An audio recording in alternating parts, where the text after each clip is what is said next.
From our 22 News Broadcast Center, this is 22 News in Focus. Good Sunday afternoon and welcome to 22 News in Focus. I'm Laura Hutchinson. April is a month all about protecting our kids. It's recognized nationwide as Child Abuse Awareness Month and Autism Awareness Month. Both issues impact kids here in Western Massachusetts, but not everyone has a support system or knows who to turn to for help. So that's where 22 News in Focus comes in today. In a special one-hour program, we'll focus on these two very important issues. We'll hear from experts who can help, but also people who have been personally affected. We'll begin today talking about child abuse. Joining us first, we have Susan Lone, Executive Director of the Northwestern Children's Advocacy Program. Thank you so much for being here. I really appreciate it. Well, thank you for having me here. So tell me, why is it so important to have a month dedicated to child abuse awareness? It's almost a topic you don't like to hear about, you don't like to talk about, but we have a whole month dedicated, so there must be a reason for that. There is. Many years ago, child abuse was a secret that no one wanted to talk about. It's embarrassing, it's traumatic, it's just not a pleasant subject. But within the last 10 years or so, nationwide, there's been April as Child Abuse Awareness Month, because there is no way that we can prevent child abuse or stop child abuse without first recognizing that it exists in our local communities. So tell me how relevant it is in Western Massachusetts. How often is this happening? It happens quite a lot, and I have to say that some people think that child abuse happens from the stranger who grabs a child somewhere and sexually assaults them. And while that does happen, fortunately in Western Massachusetts, and especially in the Northwestern District, which is Hampshire and Franklin County, that doesn't happen very often at all. It is the person that the child knows, a relative or a babysitter or someone, a coach sometimes, a person that they know that is responsible for the abuse, including parents. So what exactly constitutes as child abuse?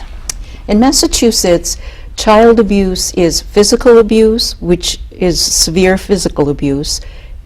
Everything from spanking, using an object to discipline a child can be child abuse, all the way to sexual abuse. How many cases are we talking about? Are we talking about hundreds? I mean, right here in Western Massachusetts, can we focus on that? How many cases did we see last year, maybe? Well, in the Northwestern District, there were about 4,300 referrals about child abuse and neglect. Now, neglect is a different part of child abuse, and that is when parents aren't taking care of their children, they aren't feeding them, they aren't sending them to school. So that is a different category. I can only speak about physical and sexual abuse. And so that many cases were referred to the Northwestern District Attorney's Office.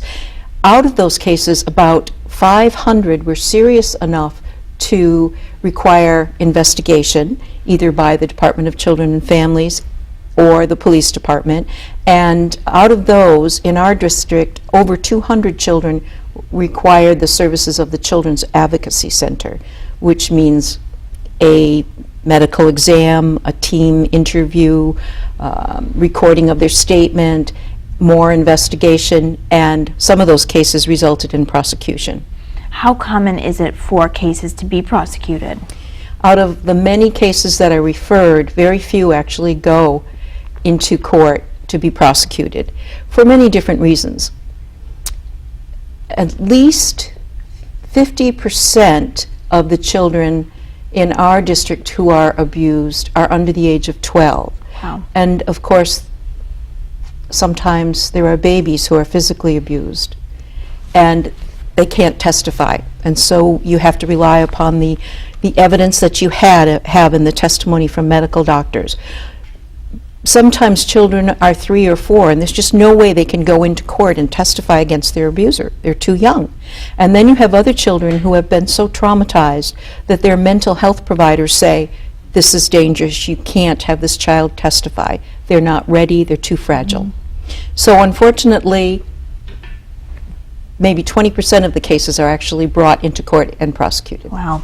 How can you recognize the signs of child abuse? One thing that you mentioned earlier is, parents hitting their kids. Now, some parents will discipline their kids by hitting them. Where is the line? How do you know when a child is being abused and it has crossed the line from discipline to now this is child abuse? Each case is an individual case. However, one of the things that teachers and doctors, pediatricians look for are bruises. Now, when a child is learning to walk, they have a lot of bruises, right? When they're 2 or so, they bruise themselves all the time. But doctors can tell when the bruise matches the story that the parent gives. He fell down on this, he fell off of his toy. But bruises in certain areas are very suspicious. And if you're hitting your child with some kind of object, a belt, a stick, or something like that, and you're leaving bruises, that's physical child abuse. And what about the signs of kids, maybe even when they're a little bit older? You know, if teachers suspect that a child might be the victim of abuse, what are some of those, emotional signs or behavioral signs that might indicate that there's a problem?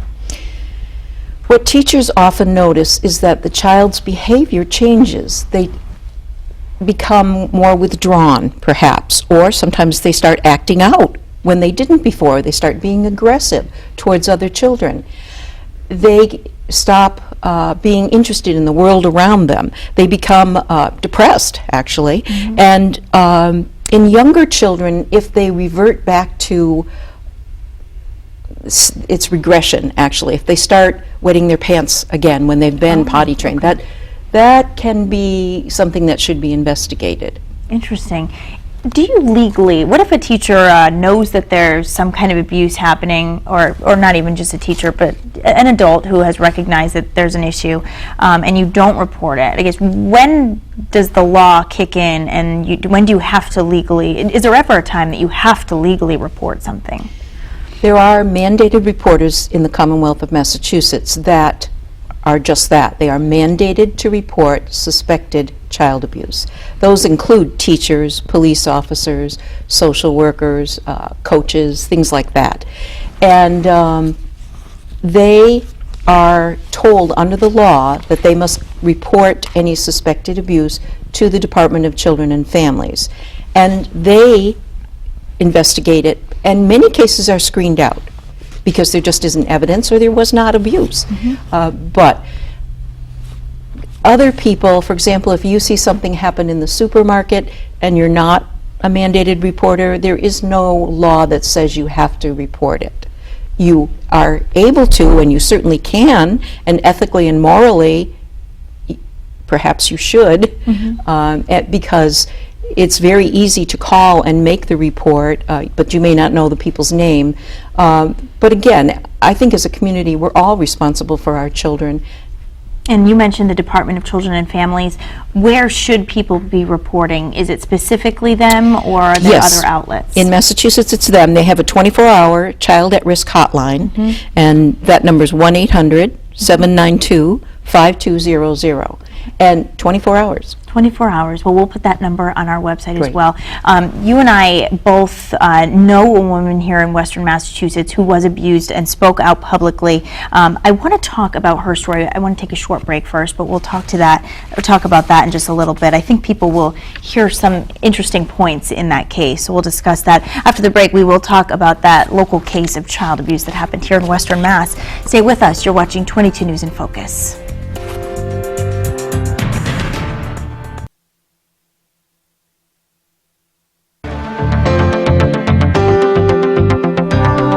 Welcome back to 22 News in Focus. We're continuing our conversation now about Child Abuse Awareness Month with Susan Lone, Executive Director of the Northwestern Children's Advocacy Project. Thank you once again for being here.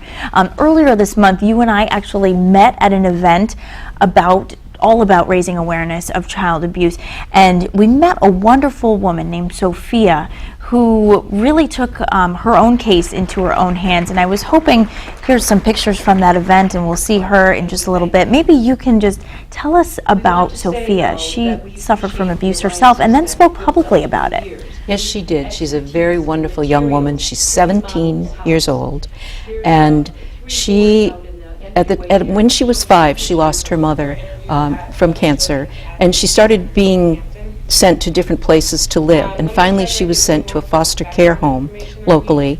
And that was a family. There was a mother and a father and 2 children. And the father, who was a school teacher in West Springfield, started abusing Sophia sexually when she was 12 years old. And it continued for many years. And Sophia told the foster mother, but the foster mother did not believe her. And so nothing was done. And Sophia started acting out. She told us at the breakfast that she got into drugs and behavior that she now regrets. But just this past February, working with Linda Pisano, the child abuse prosecutor in the Northwestern District Attorney's Office, Sophia testified at the trial against her abuser. And based on her testimony, a jury found him guilty of sexual abuse, and he was sent off for prison. But what this means for a young woman like Sophia, she said that finally people believed her, and she felt like this great weight lifted off of her because she was able to talk about it. And we are so encouraged because she's back in school, she's going to graduate from high school, she's looking at college, she's just become such a strong, resilient woman. And that's why we do this work in child abuse, because with intervention and help, these children go on to live productive lives. Yeah, I had the pleasure of talking to her, and she really is a strong woman. And that was something that she said that moved me was, she said, I'm proud of the person that I've become because I fought for her. And she is working to go to school now, and she's just really happy with her life. And it really is telling, you know, when change happens, that life can be good, you know. One roadblock that she hit, though, is that she told someone, and she said that she was called a liar, and they didn't believe her. So, you know, for those people who are watching who might have told someone and got nowhere, you know, what do you do in that situation? And that must make you feel awful. I'm sure it does. That you need to tell someone else that you trust. Many children tell their teachers. They have one teacher that they feel close to, and they tell their teacher, which is wonderful. But you can tell your best friend, because sometimes if you're a young person and you tell your best friend will tell their mother or father, and then it becomes public knowledge or gets investigated. So I would just urge anyone who's suffering to just tell someone else. And if they call you a liar, try to tell someone else until you are believed. Is it common for a victim to, and I know that we talked about this in the last segment, actually cases that are prosecuted and end up in the court, is it common for a victim to be able to face their abuser like that? I mean, she got up on the stand and really described what happened, and as we mentioned, he was convicted and he's spending time in jail. Is that common for victims to do that? It is very hard. The younger the victim is, the more difficult it is, because in Massachusetts, according to our state constitution, there has to be face-to-face testimony, which means that the child can't, in other states the child can testify in another room, and they do it through the video and TV, or the child can turn their chair and not actually be face-to-face with the defendant, but in Massachusetts they have to be.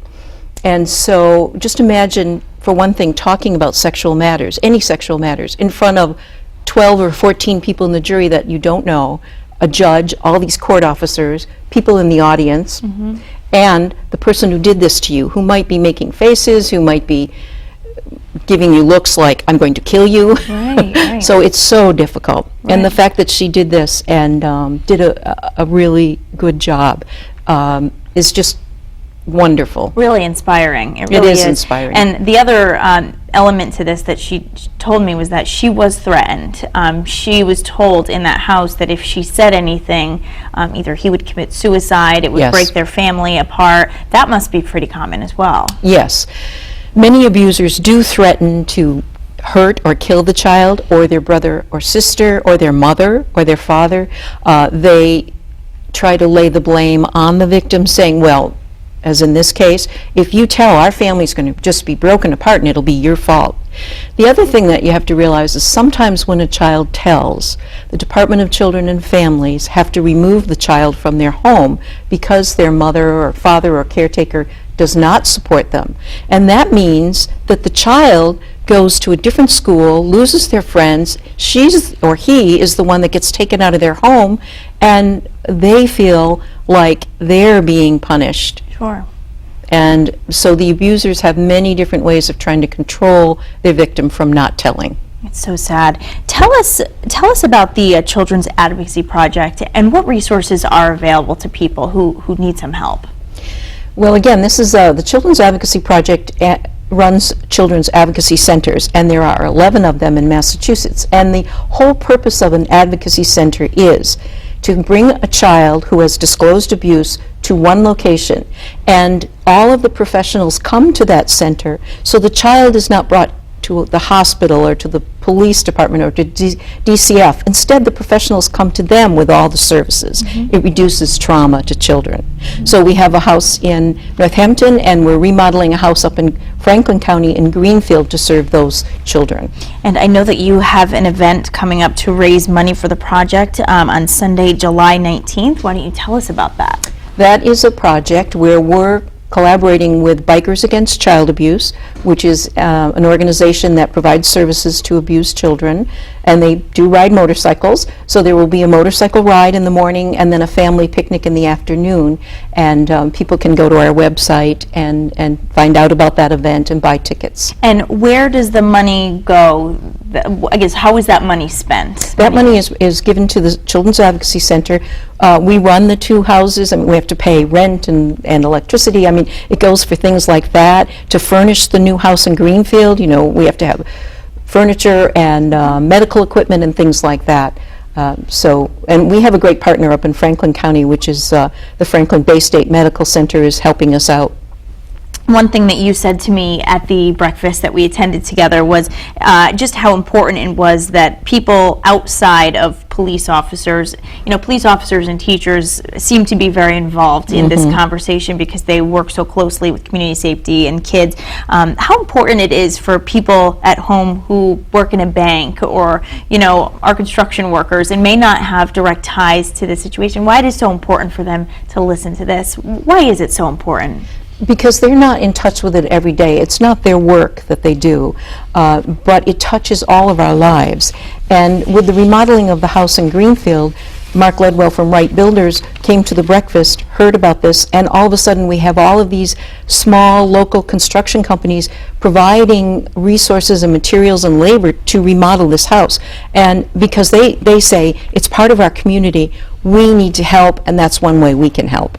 Excellent. It is something that affects the entire community, and it is so important. Susan Lone, thank you so much for coming on and talking to us about it. I really appreciate it. There are some great resources out there, and Yes. There's an easy way to let people know about what you're going through. Thank you. Thank you so much. I really appreciate it. April is not only Child Abuse Awareness Month, it's also Autism Awareness Month. We'll be discussing what that is and how it affects families in our area after the break. Stay with us. You're watching 22 News in Focus.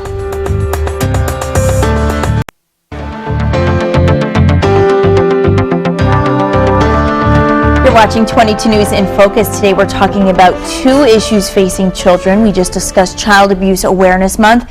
Now we're turning to a neurodevelopment disorder known as autism. April is Autism Awareness Month, and it impacts families in our area who may be feeling alone in their struggle. So today we're going to find out what resources are available to you. Joining me now to discuss autism and recent development therapies, we have Dr. Megan Hudson, the Center Executive Director at the Brain Balance of West Springfield. Thank you so much for being here. I appreciate it. Thanks for having me. Let's start with exactly what autism is.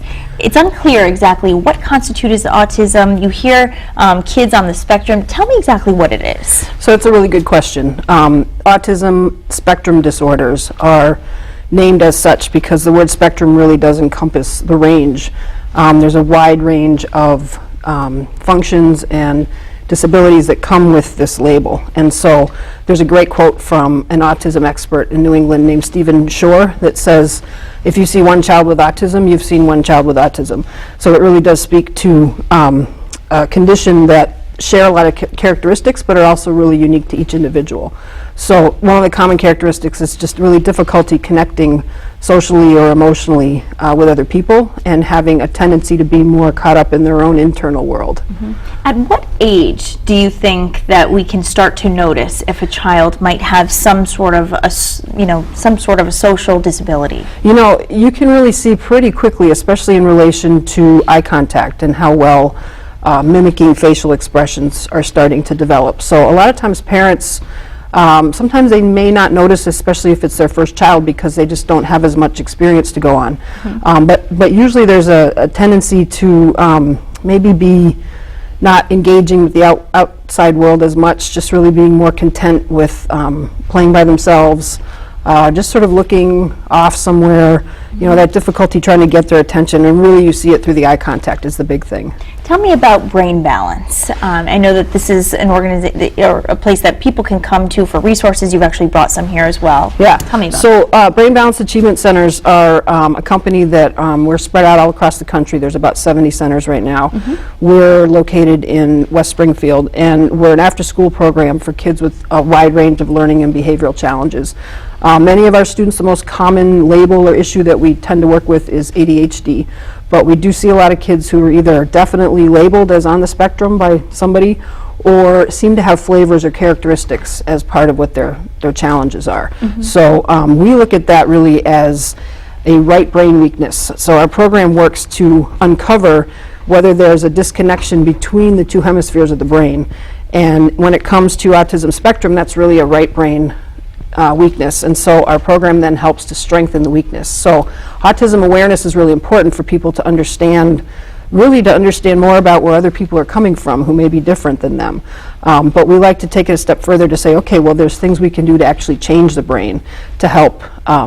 We like to say we're pulling kids out of the spectrum. So we're not trying to get rid of it, but we're trying to say, hey, let's get the brain working at a better level, and then some of these characteristics just go away. Right, or there's a way to function with this. Yes. You've chosen to bring two books in particular that you find helpful for parents. Why did you choose to bring these? Well, the first book is written, they're both written by Dr. Robert Melillo, who's the founder of Brain Balance Achievement Centers, and he was my mentor. I've studied with him for the past 10 years. His first book that he wrote for parents, and this is specifically written for parents, really talks about this right brain, left brain difference, and how the two hemispheres are each unique from each other, and they each do different things, but how they really need to work together. And so when they're not working together, then it shows up as different problems. So this is great because it's a hands-on kind of owner's manual for a kid's brain and development. The first section really helps explain the premise behind it, and then there are exercises that the parents can start doing with their kids. And a lot of times they'll see some improvements, and then they'll end up bringing them into the center for more intensive work. Excellent. Yeah. And then the second book is, he's written now, I think it's his fourth book he's written. He's very prolific, and he's writing another one on nutrition now. But this one is called The Scientific Truth About Preventing, Diagnosing, and Treating Autism Spectrum Disorders, and What Parents Can Do Now. And so it's really a call to action. It's just looking at what is going on in our culture, in our world right now, that is contributing to the statistics that have risen. I mean, 1970 it was 1 in 10,000 cases were being diagnosed, and now it's up to about 1 in 50. Wow. So that's a really, really, really steep explosion over a relatively short period of time. So this book really, he just keeps getting more and more prolific about talking about what's going on, and really what to do about it. So why is that? Are we getting better at diagnosing autism, or is there some contributing factor in, some people have wondered, is it something I ate when I was pregnant, you know? Well, the answer to that question is really yes. Yes, we are getting better at being able to see when there are things going on, but not to the degree of that explaining why there's so many more cases. So really the big answer is that it's a problem within the environment, and so the environment then has an impact on the expression of genes. It's called epigenetics. It's a whole field of study. And when we talk about the environment, we have to look at the foods that people are eating. We have to look at the air that they're breathing. I mean, we think of the environment a lot in terms of global warming, but it's also the amount of exercise people get. It's about the stress level that's in a home. It's about how much how much screen time is happening. I mean, when you think about some of the smartphones having been developed just in 2007, so these kids are growing up with these devices that are just a part of what's normal to them. And a lot of times what's happening is they're not moving their bodies in gravity the way they need to be in order to develop the brain appropriately to kind of follow the blueprint of how to develop as a human. So it's a really good question. What's causing it? It's not just one thing, and he talks a lot about that in his book. It's multifactorial, and we crave simplicity. We want to know what the one thing is. Yeah. It's not one thing, it's so many things. I've talked to parents where I know that their child was in a different place before they had a vaccination. Now, there's a huge controversy about whether vaccines cause autism or not.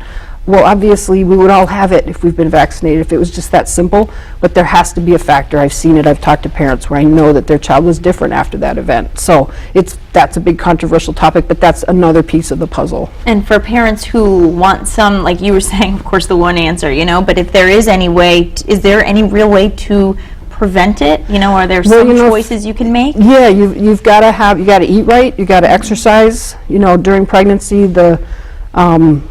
you need to move around. You need to be able to stimulate the brain development and growth. So ending up being very sedentary is then decreasing the amount of input that's actually happening neurologically to help stimulate the child's brain growth. So that's a piece of the puzzle. The foods, this decreasing stress, maternal stress has a huge impact on development, especially to the male brain. So you see about 4 times as many boys with autism as girls.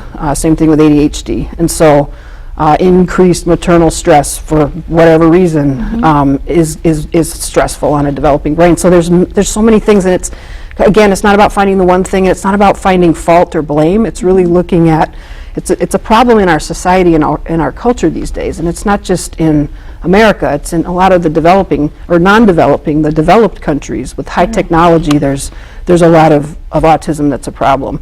Now, I know that you have been working in developing autism therapies, or helping people through with therapies. What are some of those exercises that people can do? You were talking about some activities that kids can do. Well, one of the things is like when a kid comes into the center, we do this comprehensive assessment to see, which side of their brain is actually developmentally weaker than the other side, and then we work to strengthen that weakness. So the same is true if we're talking about autism spectrum. We know it's a right brain weakness, and a lot of times the left brain is very strong. So we have students who, sometimes it's high functioning autism, or what used to be called Asperger's syndrome.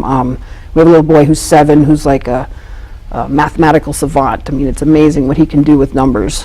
So you see kids or adults who have this real imbalance where there's some very strong skills. So that's great. We want to honor the strengths, but we then want to strengthen the weaknesses. So this is going to make you chuckle a little bit, but if you do a lot of activities on the left side of your body, you're actually stimulating your right brain. Really? Yeah, so if you listen to music with your left ear, it's your right temporal lobe that's actually receiving that information. So this book here, Disconnected Kids, actually outlines a home program that parents could do, adults could do it as well, using different types of modalities. Smelling with your right nostril will stimulate your right brain. So you could start to get very, very targeted and very specific about working on the side that's weaker to help bring those strengths. So in our program, we do a whole bunch of different kinds of those things. We're working on core strength, we're having them bounce on trampolines, we do spinning in a certain way, and it's all very directed to development, that weaker side. Wow, it's so interesting. And as you were saying too, there is a way to strengthen it. So it is so important for parents to pay attention to their kids when they're young and notice this, because it sounds, if caught early enough, so to speak, there are ways to at least improve. Absolutely. I mean, the younger a child is and the more is done as soon as possible, then the more of a challenge there is to kind of balance and integrate. So parents, they need to trust themselves too. If they feel like there's something going on and they bring them to an expert who says, oh, no, they'll grow out of it, trust your gut, and especially if you then are looking, if you've never had a child before and you're looking around at other kids and just seeing how they're doing, and you feel like your child is just, it's like something's not quite kicking in, you need to really trust that and find some help for it. Right, denial is not the way to go. No, and that whole thing of, they'll grow out of it. Well, okay, sometimes maybe there's not, maybe not, and sometimes it's that sense of, especially when when the child's peers are starting to leave them behind, you really want to help them catch up. Right, better be safe than sorry, and just Yeah. have that checked out. Thank you so much, Dr. Megan Hudson, Brain Balance in West Springfield.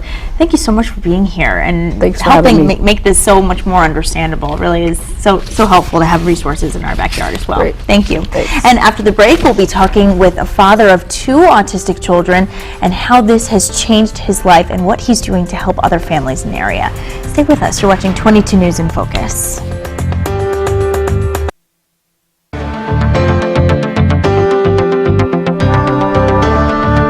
Welcome back to 22 News in Focus. Today we're talking about autism awareness. Depending on the level of autism, some families adjust easily while others work hard to balance the challenge of raising an autistic child. One local couple has 2 children that were diagnosed with autism, and despite the boys' disabilities, their family is thriving and working to help other families whose children are affected. Joining me now, we have Radcliffe Kennison, father of 2 boys with autism and the founder of Radcliffe is the Reason and Arthur too, Fight for Autism. What a great name. Thank you. Thanks, Laura. Thank you so much for being here as well. Well, thanks for having me here. Well, first I should start off by congratulating you. You were an American Red Cross hometown hero this year. That's true. Yep. Your story is moving, and I'm just so happy that you could be here to tell us about it. As we ended our last segment, we were talking about parents identifying their kids' development and understanding if there is something there that maybe they'll grow out of, or if maybe we're in denial, not seeing something. So help us understand how your story developed. Talk to us about this. With my story, well, I understand what you were saying, like with denials. You know, I think there's a whole section when you first get the diagnosis. You know, there was a time when doctors did tell, you know, boys develop slowly. They don't talk as fast, you know. But I can remember with my doctor, he just, our pediatrician, and I can remember him just saying, oh, hey, let's just get him tested. And at first I'm like, what do you want to get him tested for? And he said, I just got a couple of things. And he was very professional and really great to me. And I was like, first I was kind of like, why? And then he's like, you know, I see a couple of things, but you know, and he did it in such a way. It was like, and he goes, hey, prove me wrong, you know, let's be on the safe side. And at first I was like, and my wife and I talked about, let's go. And then when we went, and then they had the testing, and the crews came, and all the other people, and I can still remember that wasn't a good day when we found out, though. It wasn't a good day, but we went forward with it, you know, and we did. You get mad, you get really angry, then you go through the denial, and then you say, well, hey, what can we do? And so we took it on. I said, hey, you know, this is something with my son. I'm going to do whatever I can do, and so I got involved in it. At that time, Autism Speaks was just. It wasn't actually, it was CAN, and then it was, you know, all these other autism nonprofits that were, you know, raising, and I said, well, hey, you know, I can't do the medical stuff, but I can raise money to help out, and so these people could. So that's why we took that on. Well, you're a great father who went above and beyond, that's for sure. Now, tell me, did you recognize any developmental changes or differences, so to speak, that made you bring your son to the doctor, or did the doctor notice that on his own? Well, I guess, you know, you do. You know, you all of a sudden, it's like, you know, you could tell some certain, but, you know, you kind of like put it in the back of your mind, you know, like he wasn't talking. People say, oh, he's not talking yet, and like, no, and again, you know, Radcliffe's going to be 15, so you're looking back, you know, 14 years ago, so when people, you know, and it wasn't as prevalent, or there wasn't as much knowledge, or that, you know, now I think I'm so thankful for what all these people have done to bring autism awareness out there. So we had a few things, but I think it was really, you know, again, when we had a team come in to do all kinds of testing with them, and you know, and they're doing their tests, like, oh, great job, Radcliffe, you're doing good. And I'm sitting there like, yeah, that's my boy, you know. He's like, he's doing really well. But they knew, and now if I was testing someone, you can see it, you know what I mean? He would line things up, he would spin things, he wouldn't, you know, they would call his name, he wouldn't look at them. They would ask him to say things, and he wouldn't. And at times, you know, but they're saying, oh, great job, everything's going good. So, but they, you know, and then when they came back with the diagnosis, you know, I was like, and then if, like I said, again, you get very mad, and then, you know, then you're like, oh, you know, why is this happening to me? But then you went forward, and then then I said, well, we're going to do everything we can to, you know, take care of him and make him give him the best education and everything you can do. But you do have that time where your brain start thinking like, what's going to, you know, is he gonna, you know, a lot of dads, you know, is he gonna be a football player? Is he gonna be, is he like me? Is he gonna go to the gym? Is he gonna do these things? So, you know, there's a time in your life, but we ended up, we moved forward. Of course. Was your son 1 when he was diagnosed? Radcliffe he was over 2. Arthur was just his younger brother, because he had an older brother. We were watching, and so Radcliffe was closer to 3 because Gina was pregnant with Arthur when Radcliffe was diagnosed. So people people say cruel things. Oh, why are you having another baby? You're like, but what happened was it worked out. So we watched him, and Arthur, I believe, was just over a year when he was diagnosed. So. So what are some of those challenges that parents face? Maybe right after they get the news. I mean, you were just saying there's that initial understanding and comprehending what's ahead. What challenges do exist for parents who are raising an autistic child?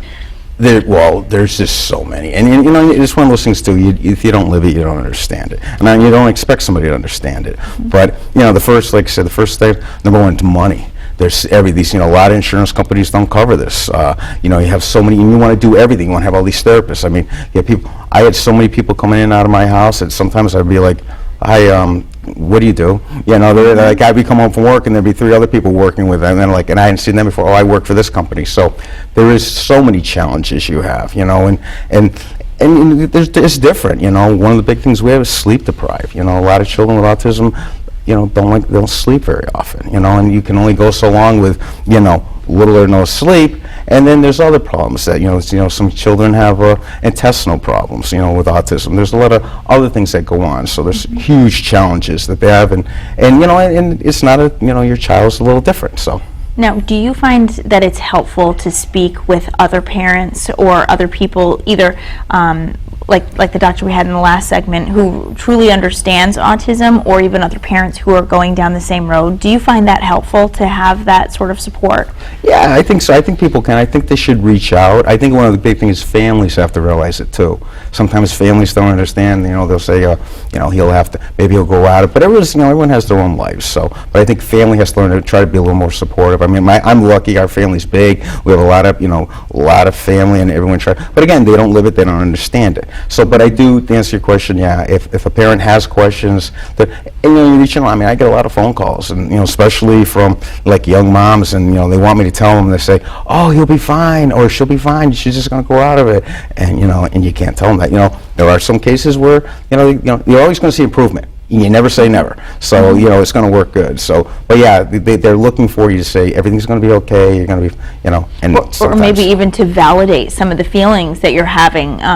As you were saying, it can be very stressful, lack of sleep, frustration, and it must be nice just to have other people validate what you're feeling so that you know that this is not abnormal for parents. Exactly, you're not alone. There's so much stress that goes on the stress level, and like I said, you're so tired because they're not sleeping. They're up, and it is extremely stressful for parents. It causes a lot of family breakups because it's so stressful. Has this been a strain on your family, or has this brought you closer? I guess, how has this impacted your life? Well, I think we just worked forward. We took it on. I guess I was just, I don't know, there was certain guys that, I hear a lot of people say, well, what was different with you? Why did you stay? A lot of guys wanted to leave. I just did. I mean, it was just, they're my sons and my wife, and I'm just going to go forward. So, we took it on as a family, and we do really well. But my wife Gina does so much, and I do so. I don't know how. There's a lot of single moms, or even a single dad contacting with it by themselves, and between the medications and who's going to bring this to this therapy, who's going to go here, to do it by yourself is extremely tough. Well, you are a loving family who have all done so much to help others in the community, and we'll talk about Autism Speaks after the break, and I know that there are some events as well to help support that. So we'll talk about Autism Speaks, how you're helping others in the community as well after we take a short break. So stay with us. You're watching 22 News in Focus.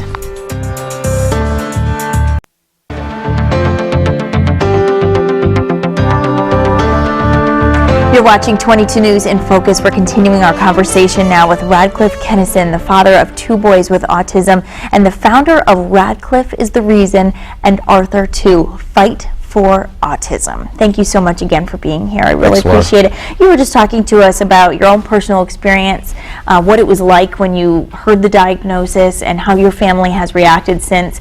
You have stuck together and been very strong in all of this, and even created this organization. Tell me about the organization. how you picked the name, what it means, what it represents to you. Yeah. Well, it's called Radcliffe is the Reason and Arthur II Fight for Autism. So it's long, you know. Well, we have long names, so it takes a long time. But it's we've been over 9 years now together putting it on. We decided, I was big with Autism Speaks, and I always will support Autism Speaks. I think they've done so much across the world and just for autism awareness. But I wanted to keep I wanted to have, with my name, I wanted to have something a little, they do local, but I wanted to have a little more control of where, you know, the funds went or how I could break it up with the money that I was raising. So we ended up naming it after our 2 sons, but the money doesn't go to our sons, and that's the confusion that some people get. You know, being Radcliffe is the Reason to Fight for Autism, our foundation is there to help all these people with autism. The name is just after my sons. It's not for my sons. It's not for your sons. So how do you divvy out the money as you host these fundraisers in the name of the organization? So how do you choose where to send that money? I know that you like to keep it local. How do you handle that? Well, we give it, there's 3 things. We give it nationally, which is like one of them national, is Autism Speaks. We still go to the walks. Regionally, we really support community resources for people with autism. They have, I believe, now over 900 families that they support with kids with autism. And then locally, people in the local areas that, you know, come to us and say, you know, different schools, different families, they say, you know, somebody, you know, through the grapevine say, you know, I hear this child's, they're really struggling, they can't make this, can you help them with this? And I'm like, you know, if we can, I mean, I wish I had millions of dollars. I'd be able to help out so many, but I can only do so much of what we have, and that's why we run these fundraisers to raise money. Well, every little bit helps, and I know the organization's mission, not only to raise funds, but also to raise awareness. Exactly. How successful has that been, and how do you do that? Well, you know, we have our T-shirts, you know, that, you know, and with also just, we have pens and we have everything with autism awareness. But I'm out everywhere I go, and you know, we always spreading the word where people go. And I'm, you know, I'm proud of my son. So, you know, if somebody says, I'm like, oh yeah, they have autism, and I'll talk to them, and nobody, you know, like I said, now with Radcliffe going on 15, I've seen a huge difference where, like, if we go to the park, and it's good, it's, you know, for example, when we went to the Autism Speaks walk this year, my wife Gina says, wow, look at all these new families. So, you know, we were at one that knew everyone, and now going on, you know, over 10 years with them, you know, it's all new families, so many new young families that we didn't even know at all, and, you know, they did, and, you know, it was heartbreaking that so many more diagnosed, all these kids being diagnosed with it, so it's. Now, you said 9 years that this. Yeah, this is our 9th year with our for Radcliffe's Reason Arthur II for our big golf tournament dinner event that we're putting on. So tell me about that event, June 12th. June 12th. This year is June 12th. It is a golf tournament dinner, and that's again it was great to have me here so we can explain. The golf tournament is during the day. Where we sell out, which is pretty nice. I say we are probably one of the best in the area. We've sold out all 9 years. Wow. I turn people away all the time. That's why I say, if you really want to play, get your money in. Right. That's the only way you can play. So many times people are like, oh, hey, I want to. I'm like, I'm sorry, I have no more room. Every year I always have to tell people I have no more. So do you have tickets available right now? Yes, well, the foursomes are still out, and the dinner tickets are there too. So the golf is during the day. We have some great sponsors. I mean, we have huge sponsors. I mean, a lot of local areas come to us. You know, Family Ford, Flamingo, the La Cucina, Peter Pan. I mean, all great. You know, and I could go on, and I wish I could mention everyone, but they just help. So that's the golf during the day. So we have the 144 golfers come, and then for the dinner we have over 400 for the dinner. Wow. So all these guests come, and we have probably the biggest raffle people have ever seen. Wow. And then we have, you know, but we work on it all year, you know, and that's it. I mean, so we have that, you know, so it's not an event you put together in a few months. It takes a year for us. I mean, the day that we have the event, I'm already working on the following year's Wow, event. sounds like a great time. How much money do you usually raise? We raise, and that's another thing. People think, they're like, oh, what does it cost to put one of these on? A few $1,000s?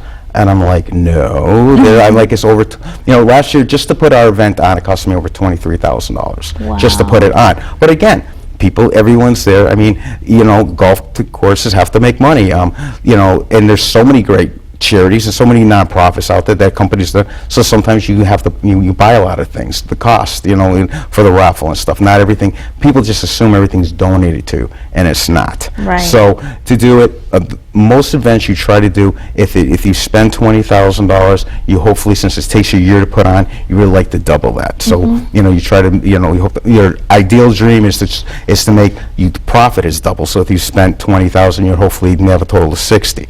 But I've never come close to doing that because it's just I mean, someday I hope maybe. Right. And so, is there any specific place that you like to use the money raised at that event in particular? No, I think that's again, we just we break it down, and every year is different where the money goes. It's like I said, sometimes different, sometimes different schools will need something, and they'll say, hey, this isn't, if they have a wish list, they come back, and it's kind of nice that we're able to, when they'll give me a wish list, and I'll say, put a few things on it, and they're like, well, can I put a few more? I'm like, yeah, and we try to get, buy everything on their list if we possibly can, which is a nice surprise for them. What advice would you have for parents who have just received this diagnosis, and might be feeling the way you described in your last segment? You said you felt a little angry, a little hopeless right at the beginning, just not sure about how you were going to embark on this sometimes challenging journey. What advice would you have for parents who might be just starting their road? I would say, you're not alone. That's the main thing. You're not alone. Talk to people. Give you whatever you feel you have to do. If you have to grieve more, but again, you're not alone, and there's so much help out there now. I mean, autism now, the last diagnosis, I believe, is 1 in 42 boys, 1 in 60 young. And like in the last segment, they were talking about, my opinion, again, I'm not a doctor, but my opinion, it's something environmentally that infected us genetically. And yes, they are diagnosed. A lot of people say, oh, it's because they're diagnosing a lot more. No. When you went to school, you didn't see, there's so many kids. Everywhere you look, I have people I work with, they're like, everywhere I go, somebody at church has somebody with autism. At the health club I go to, somebody has a child with autism. I go here at work, and people have it. So it's becoming an epidemic. So you're not alone, and there are so much. But again, there's big waiting lists, and you're trying to get on all these therapies. So it's stuff. But just realize there is a lot of help out there. You're going to make it through, and and it's going to get better. The big thing, it is going to get better. You said that you've already seen positive changes in one of your sons, or both of them? They both made good progress. Arthur, he can't say any words. He has some words. He can't talk at all, but he understands English language completely. So it's pretty amazing. Radcliffe can say words, but he can't hold a conversation with you. So, but yeah, they both have made huge strides. From things that, but again, we take them everywhere, and that's another thing. Don't be ashamed. Be afraid to take him out. Go. We go to the beach. When we first brought Arthur to the beach, he'd sit down and he'd sit on your lap and eat your potato chips, and they're like, who's this kid? And they would just, but they learn, and then they get out and they go to bowling alleys, and and they're involved with Special Olympics, and they're just, you bring them places, and and they're known now, and people are like, hey, how you Radcliffe? And people know, and I'm like, and he can't tell me, so, but he knows that it's a good time, and this, again, you're not alone. Excellent. Radcliffe Kennison, thank you so much for being on. I really think parents at home appreciate hearing your words and just hearing your journey and how you've sort of handled this, and you've really done some great things for Western Massachusetts and so many families in our area, so it certainly doesn't go unnoticed, and I just thank you so much for coming on and sharing your personal story with us. No problem. Thanks, Laura. Thank you, and we'll have the last word for you after the break. Stay with us. You're watching 22 News in Focus.